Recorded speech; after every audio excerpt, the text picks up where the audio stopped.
Hello my dear student, good morning. कैसे हैं आप लोग? तो चलिए, काफ़ी दिनों बाद जो है पुनः मौका मिला है वीडियो बनाने का और आप लोगों से ऑनलाइन रूबरू होने का। गर्मी की छुट्टी हुई है, पिछले कई दिनों से जो है काफ़ी हलचल रहा है, जिस वजह से वीडियो नहीं बना पाए। गर्मी में मॉर्निंग स्कूल हो गया, उसके बाद जब छुट्टी मिली तो एग्ज़ाम हो गया। एग्ज़ाम से जब इधर टाइम बचा तो सोचे कि वीडियो बनाएं और बचा हुआ जो भी चैप्टर है आप लोगों को पढ़ाएं। पिछले वीडियो में हम लोगों ने देखा परमाणु और उसके संरचना के बारे में, तो उसमें 3-4 वीडियो किया था मैं, जिसमें कि द्रव्यमान संरक्षण के सिद्धांत पे लास्ट वीडियो बना था कि द्रव्यमान संरक्षण का सिद्धांत क्या है, और उसी चीज़ को हम लोग क्या करते हैं, कंटिन्यू करते हैं। द्रव्यमान संरक्षण का सिद्धांत मैंने आपको बताया था, जिसमें मैंने अलग अलग रासायनिक पदार्थों का जो है द्रव्यमान कैसे निकालना है, और अभिक्रिया से पहले और अभिक्रिया के बाद ये द्रव्यमान कैसे संरक्षित रखता है, कैसे ये बराबर रहता है, उन सब चीज़ों के बारे में मैंने बताया। तो चलिए बिना लेट किए हुए हम लोग शुरू करते हैं और एक सवाल से जो है शुरू करते हैं, ताकि आपको ये चीज़ समझ में आए कि हम लोगों ने एक्चुअल में पढ़ा क्या और क्या चीज़ जो है अपने को पढ़ना है। सवाल क्या है, तो चलिए सवाल देखते हैं सबसे पहले, उसके बाद हम लोग क्या करेंगे, इस पर बात करेंगे। ठीक है, तो सवाल क्या है, एक अभिक्रिया में sodium carbonate 5.3 gram sodium carbonate, ठीक है, और 6 ग्राम एथेनोइक अम्ल अभिकृत होते हैं। डैट मीन्स अभिक्रिया में भाग लेते हैं, क्योंकि अभिक्रिया में कम से कम 2 पदार्थ भाग लेगा। तो एक पदार्थ क्या हो गया, सोडियम कार्बोनेट, और दूसरा पदार्थ क्या हो गया, एथेनोइक अम्ल हो गया, जो भाग लिया। 2.2 gram carbon dioxide, 8.2 gram sodium ethanoate और 0.9 ग्राम जो है जल का उत्पादन होता है अभिक्रिया के बाद। तो इस अभिक्रिया द्वारा दिखाए गए परीक्षण द्रव्यमान संरक्षण के नियम का जो सिद्धांत है उसको क्या कह रहा है, सिद्ध करके दिखाने के लिए कह रहा है, सिद्ध करके दिखाने के लिए कह रहा है। ठीक है, तो चलिए, तो हम लोग क्या करेंगे, एक एक करके चीज़ों को देखेंगे। तो सबसे पहले क्या है, तो देख लीजिए 5.3 ग्राम है, ठीक है, और उसके बाद क्या है 6 ग्राम है।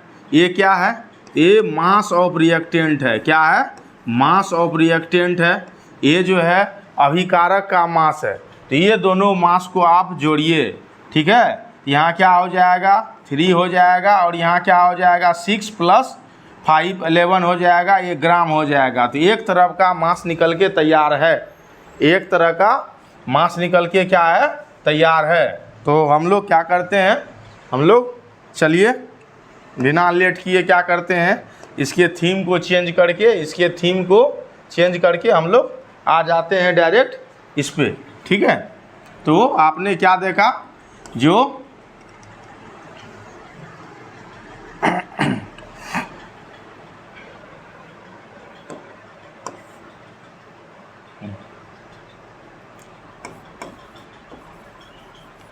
मास ऑफ रिएक्टेंट है उस चीज़ को आपने देखा।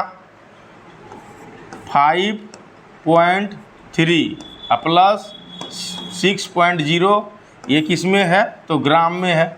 तो ग्राम में ऐड करके लिख दीजिए आप, ये कितना हो जाएगा, ये हो जाएगा 11.3 ग्राम। अब दूसरे तरफ हम लोग क्या करेंगे, मास ऑफ प्रोडक्ट निकालेंगे, मास ऑफ प्रोडक्ट निकालेंगे कि प्रोडक्ट का मास कितना आया है। ठीक है, तो प्रोडक्ट का मास कितना आया उसको देखने के लिए हम लोगों को पुनः सवाल पे आना होगा। प्रोडक्ट में क्या क्या बना है, 2.2 ग्राम, 8.2 ग्राम एंड 0.9 ग्राम। चलिए, तो 2.2 ग्राम, 8.2 ग्राम प्लस 0.9 ग्राम। ठीक है, तो चलिए यहाँ कितना है, 9 है और 2 है, 11 हो गया, और प्लस 8 हो गया, क्या हो गया, 9 हो गया। ठीक है, और यहाँ कितना है, 8 + 2 8 + 2 10 + 1 11। ठीक है, इतना ग्राम। अब ये दोनों में 6 का डिफरेंशियस है। एक बार हम लोग फिर से सवाल को देखते हैं। इतना ग्राम कार्बन हो गया और इतना ग्राम जो है सोडियम एथेनोएट हो गया और 0.9 ग्राम क्या हो गया, वाटर हो गया। क्या हो गया, वाटर हो गया। तो हम लोग इसको क्या करते हैं, देखते हैं, एक बार फिर से जोड़ के देखते हैं कितना होता है। उसके बाद हम लोग क्या करेंगे, इस पे बात करेंगे, ठीक है। तो यहाँ पे थोड़ा सा मिसिंग है, यहाँ 2.2 होगा। क्या होगा, 2.2 होगा। तो अब 2 और 2 कितना हो गया, 4 हो गया और 9 कितना हो गया, 13 हो गया। कितना हो गया, 13 हो गया। 13 का क्या हो जाएगा, 3 हो जाएगा। और यहाँ देखिए 8 और 2 कितना हो गया, 10 प्लस 1 11 ग्राम हो गया। अब देखिए दोस्तों, अब ये मास ऑफ, ठीक है, ये मास ऑफ, अब देखिए यहाँ पे मास ऑफ रिएक्टेंट बराबर है किसका, मास ऑफ प्रोडक्ट का बराबर है। तो किसी भी रासायनिक अभिक्रिया में जो अभिकारक का द्रव्यमान है और अभिक्रिया के बाद जो उत्पाद का द्रव्यमान है, दोनों के दोनों बराबर हो, संतुलित हो, सुरक्षित हो और संरक्षित हो, तब उस चीज़ को हम लोग क्या कहते हैं, द्रव्यमान संरक्षण का सिद्धांत कहते हैं। और इस सवाल में, जो सवाल आपने अभी पढ़ा, आपने अभी देखा, इस सवाल में कि एक रासायनिक अभिक्रिया है जिसमें सोडियम कार्बोनेट जो एथेनोइक अम्ल के साथ अभिक्रिया करता है और बदले में क्या बनाता है, कार्बन डाइऑक्साइड बनाता है, सोडियम एथोनेट बनाता है और जल बनाता है। उसमें अभिकारक में भाग लेने वाले पदार्थ और उत्पाद में बनने वाले पदार्थ दोनों का द्रव्यमान क्या है, बराबर है, संतुलित है। इसलिए ये सवाल जो है द्रव्यमान संरक्षण के सिद्धांत का क्या करता है, पालन करता है। तो चलिए यहाँ से हम लोगों ने देखा ये द्रव्यमान संरक्षण के नियम का पालन करता है। यहाँ जो है LHS जो है बराबर है किसका, RSH का। ये LHS बराबर है किसका, RSH का, आप देख सकते हैं। तो चलिए हम लोग स्लाइड को ऊपर करते हैं और यह उत्तर द्रव्यमान संरक्षण के नियम को स्पष्ट करता है। और हम लोग अब आगे बढ़ते हैं, आगे देखते हैं कि आगे अपने को क्या पढ़ना है, ठीक है। अब आगे क्या है, स्थिर अनुपात का नियम है। तो स्थिर अनुपात के नियम को हम लोग देखेंगे। ये रासायनिक संयोग के नियम में ही ये आता है, इसका जिक्र मैंने पिछले वीडियो में किया है। 5 ऐसे नियम है जिसमें 3 नियम को यहाँ पढ़ना था, बाकी को हम लोग अगर सीनियर क्लास में पढ़ेंगे, ठीक है। तो पुनः एक बार हम लोग देख लेते हैं कि ये स्थिर अनुपात का नियम क्या होता है और ये क्या कह रहा है। स्थिर अनुपात का नियम जो है वो क्या कह रहा है, ठीक है। तो चलिए, स्थिर अनुपात के नियम के अनुसार शुद्ध रासायनिक यौगिक सदैव उन्हीं तत्वों से निर्मित होगा जिनसे वह मिलकर निर्मित हुआ है और इन तत्वों के द्रव्यमान का अनुपात सदैव क्या होगा, समान होगा। फिर चाहे यह किसी भी यौगिक किसी भी स्थान से प्राप्त हो अथवा निर्माण की पद्धति के द्वारा लिया गया हो या किया गया हो। कहने का मतलब है कि जब 2 पदार्थों के संयोग से एक नया पदार्थ बनता है तो उसके जो अवयवी पदार्थ होते हैं उसका अनुपात क्या होता है, स्थिर होता है। उसका अनुपात क्या होता है, निश्चित होता है। चाहे वो पदार्थ किसी भी स्थान से आप लीजिए या किसी भी प्रोसेस से आप बनाइए, ठीक है।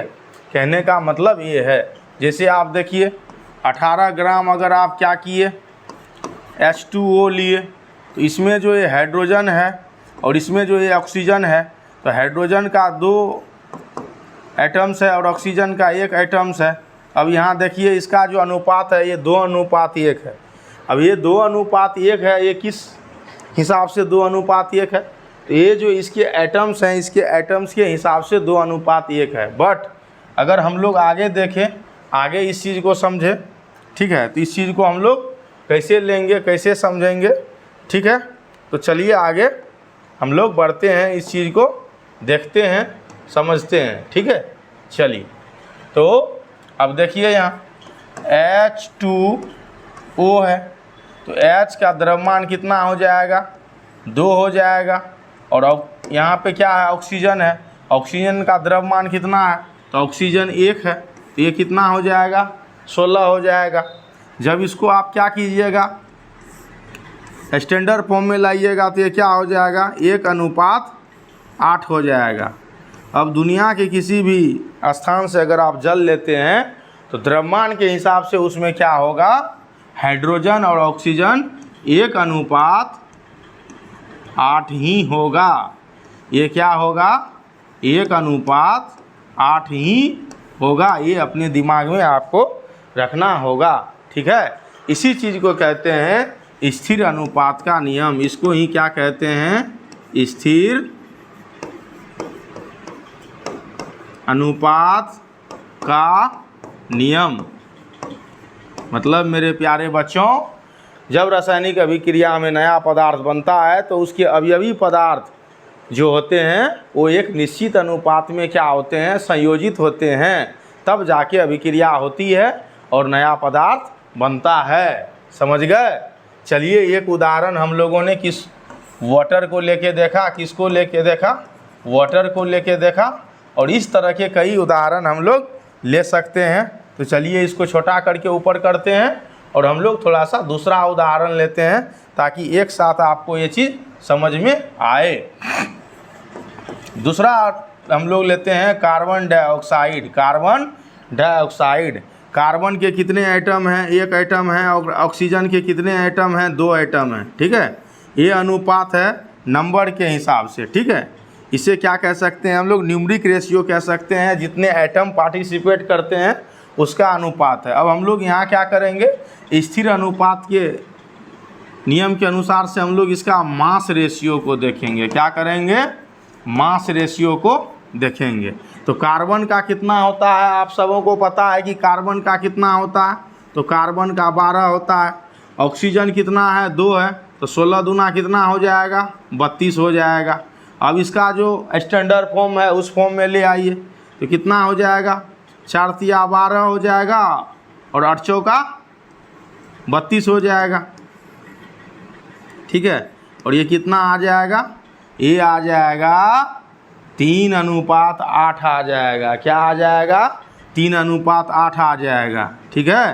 तो इस चीज़ को ध्यान में रखना है।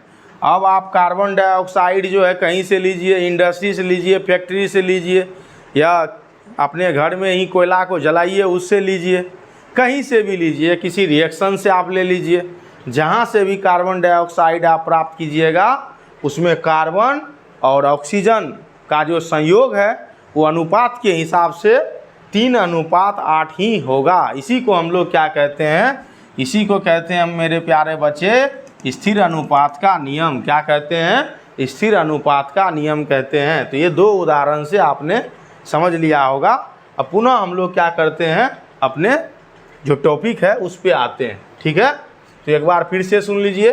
कोई शुद्ध रासायनिक यौगिक सदैव उन्हीं तत्वों से निर्मित होगा जिनसे वह मिलकर निर्मित हुआ है, ठीक है। और इन तत्वों के द्रव्यमान का अनुपात सदैव समान होगा, चाहे वह किसी भी स्थान से प्राप्त कीजिए, किसी भी प्रोसेस से प्राप्त कीजिए, ठीक है। इस बात को ध्यान में रखना है। उदाहरण में यहाँ पे जल लिया है और जल का जो है 18 ग्राम लिया है और 2 मोल कर दिया है, ठीक है। तो ये 36 ग्राम हो गया। लेकिन अनुपात देखिए दोनों कंडीशन में सेम ही है, दोनों कंडीशन में सेम ही है। इस बात को क्या करना होगा? आपको ध्यान में रखना होगा, ठीक है। यहाँ देखिए 16 ग्राम ऑक्सीजन है, यहाँ ज़्यादा कर देंगे तो 32 ग्राम हो जाएगा। यहाँ 2 ग्राम हाइड्रोजन है, इसको ट्वाइस कर देंगे तो 4 ग्राम हो जाएगा। लेकिन जब अनुपात निकालेंगे तो हमेशा अनुपात क्या होगा? बराबर ही होगा। या इसका आधा ले लेंगे, हाफ मोल ले लेंगे वाटर, फिर भी ये क्या होगा? आधा ही होगा और उसका अनुपात क्या होगा? स्थिर ही होगा। इसलिए इसे कहते हैं स्थिर अनुपात का नियम। वैसे भी जब आप मैथ्स में अनुपात पढ़ते हैं तो अनुपात में जो दिया होता है फ्रैक्शन का पार्ट, उसको गुना करते हैं तो उसके मान में कोई परिवर्तन नहीं होता है, ठीक है। तो ऊपर तीनों उदाहरणों में जल के अलग अलग द्रव्यमान वाले नमूनों को लिया गया है और उन सब में हाइड्रोजन और ऑक्सीजन के द्रव्यमान का अनुपात सदैव इतना ही निकला, ठीक है, जो क्या दिखाती है, ठीक है। और ये कुआं से लीजिए या तालाब से लीजिए या किसी भी स्रोत से लीजिए, ठीक है। इस बात का ध्यान रहे आपको। आप किसी भी स्रोत से लीजिए, कोई दिक्कत नहीं है।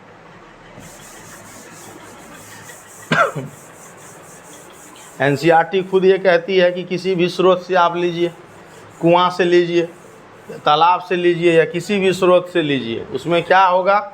उसमें हाइड्रोजन और ये ऑक्सीजन के द्रव्यमानों का अनुपात क्या होगा, सेम ही होगा। तो इस बात का आपको क्या करना है, ख्याल रखना है। इस बात का क्या करना है, आपको ख्याल रखना है। ठीक है, ये हाइड्रोजन और ऑक्सीजन का क्या होगा, समान ही होगा।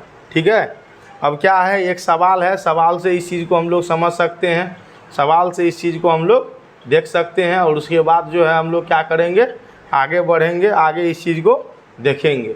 तो क्या है, चलिए, हाइड्रोजन तथा ऑक्सीजन 1:8 के अनुपात के द्रव्यमान अनुपात में संयोग करके जल का संचयन करते हैं, मतलब जल बनाते हैं। ठीक है, ठीक है, यहाँ तक कोई दिक्कत नहीं। चलिए, जहाँ 3 ग्राम हाइड्रोजन गैस ली गई हो, तब ऑक्सीजन का कितना द्रव्यमान इस हाइड्रोजन से अभिक्रिया करके जल बनाएगा। ठीक है, तो कहने का मतलब क्या है कि H2O आपको बनाना है, लेकिन यहाँ पे जो ये H2 है, इसका जो द्रव्यमान है कितना है, 3 ग्राम है। कितना है, 3 ग्राम है। ठीक है, तो पूछ रहा है कि ये ऑक्सीजन जो है, ये ऑक्सीजन का कितना द्रव्यमान की ज़रूरत है, ऑक्सीजन का कितना द्रव्यमान की ज़रूरत है। ठीक है, तो आपको पता है, पता क्या है, तो ये फॉर्मूला इस्तेमाल करना होता है। ठीक है, ये फॉर्मूला इस्तेमाल करना होता है, फॉर्मूला इस्तेमाल कीजिए और इससे आप निकालिए। तो चलिए हम आपको बताते हैं, ठीक है, कैसे इसका इस्तेमाल करेंगे, कैसे ये होगा। ठीक है, कैसे ये होगा। ठीक है, तो अभी आपने पढ़ा कि mass of hydrogen mass of oxygen बराबर क्या होता है, 1:8 होता है।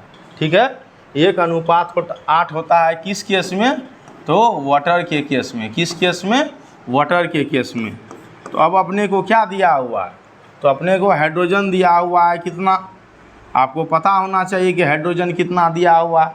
तो हाइड्रोजन दिया हुआ है 3 ग्राम, तो हाइड्रोजन 3 ग्राम लिख लेंगे, और मास ऑफ ऑक्सीजन पता करना है, अनुपात आपको पता है ये होगा। ठीक है, चलिए अब आगे हम लोग करते हैं।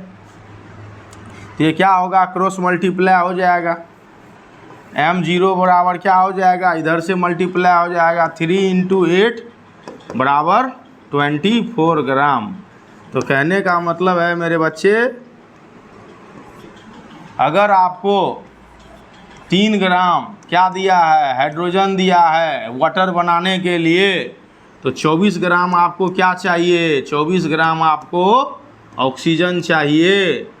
तब जाके क्या बनेगा, इस दोनों के कॉम्बिनेशन से क्या बनेगा, वाटर बनेगा।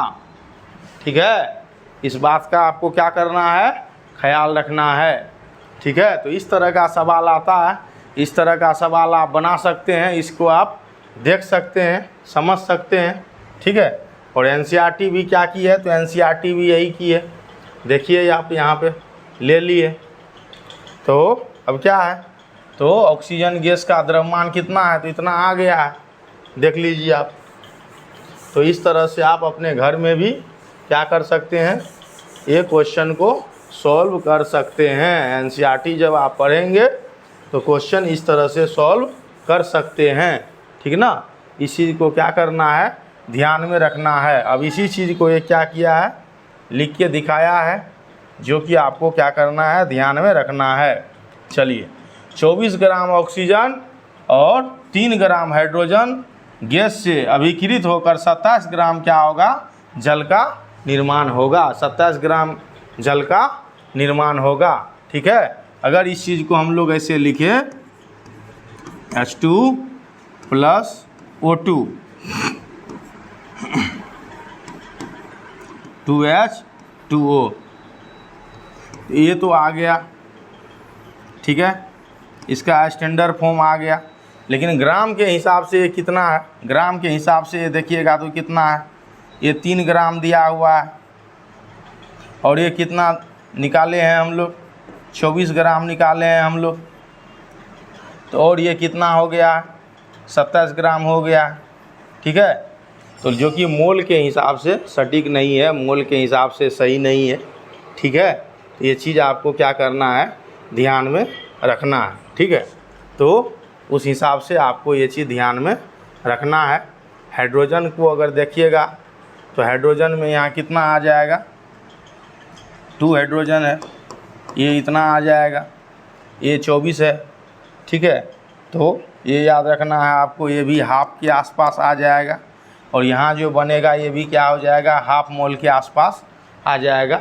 तब इस तरह से ये बनेगा। अगर पूरा मोलर मास निकालिएगा तो वो चीज़ सम होना चाहिए, जो कि नहीं है। खैर वो चीज़ आप मत समझिए, आपको ये ध्यान में रखना है कि स्थिर अनुपात के नियम को ध्यान में रखना है। क्या रखना है, किसी भी रासायनिक अभिक्रिया में जो पदार्थ बनता है उसके अवयवी जो भाग होते हैं, जो अवयवी पदार्थ होता है, वो एक निश्चित अनुपात में होता है, जो स्थिर अनुपात होता है। चाहे किसी भी प्रोसेस से बनाइए और किसी भी स्रोत से आप उसको लीजिए, ये चीज़ याद रखना है। अगले दिन जो है, अगले दिन का जो हम लोगों का टॉपिक है वो क्या है, डाल्टन का परमाणु सिद्धांत। क्या है वो, डाल्टन का परमाणु सिद्धांत। अगले दिन का जो है हम लोग ये देखेंगे, डाल्टन के परमाणु सिद्धांत को पढ़ेंगे, ठीक है। तो ये चीज़ ध्यान में रखना है।